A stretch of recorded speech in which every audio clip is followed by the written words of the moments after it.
ফেরেশতারা ফটো উঠাই দিয়েছে। কে কে উঠাইছে, কে কে উঠায় নাই, কিছু উঠায় নাই। যারা উঠাইছেন তারা ইমানদার, যারা উঠায় নেয় তারা ইমানদার না, তারা স্বীকার করে নেয়। আমরা যখন কালেমা পড়ি লা ইলাহা ইল্লাল্লাহ মুহাম্মাদুর, মানি না কাউকে, মানি শুধু কাকে? আল্লাহকে।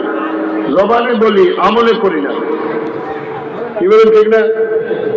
এই জবানকে আল্লাহ পাকে স্বীকার করলাম, এই জবান দিয়ে আবার মিথ্যা বললাম, এই জবান দিয়ে আবার প্রতারণা করলাম, এই জবান দিয়ে হিংসা করলাম, এই জবান দিয়ে হারামের সাথে জড়িয়ে পড়লাম।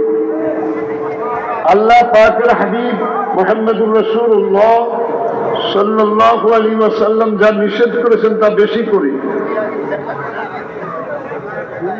আল্লাহ তাআলা বলে দিলেন, মা আতাকুমুর রাসূলু ফাখুযুহু মা নাহাকুম আনহু ফান্তাহু। আল্লাহ রাসূল যা আদেশ করেছেন তা মানো, যা নিষেধ করেছেন তা ছেড়ে দাও। আমাদের মাঝে হিংসা বিদ্বেষ ভরপুর, একে অপরের সাথে হিংসা করে। আজকের খুতবা তো দেখেছি, যারা হিংসা করবে, কাঠ যেমন, আগুন যেমন কাঠকে জ্বালিয়ে ধ্বংস করে দেয়, যারা হিংসা করবে তাদেরকে আল্লাহ তাআলা এমন ভাবে জ্বালিয়ে পুড়িয়ে শেষ করে দেয়। ওটাকে বুঝতে পারছেন কিনা? আমরা কি হিংসা করব? নিজের ভাইদের সাথে ভাইরা হিংসা করে।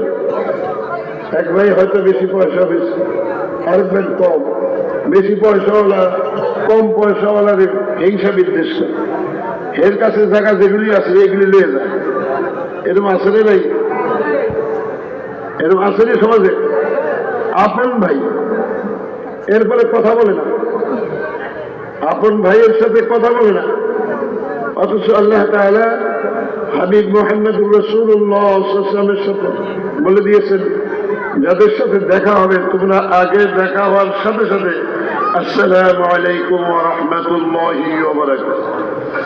কিন্তু ভাইয়ের সাথে দেখা হয়, সালাম দেয় না। এই জন্য রহমতও আছে না, বরকতও আছে না। আল্লাহ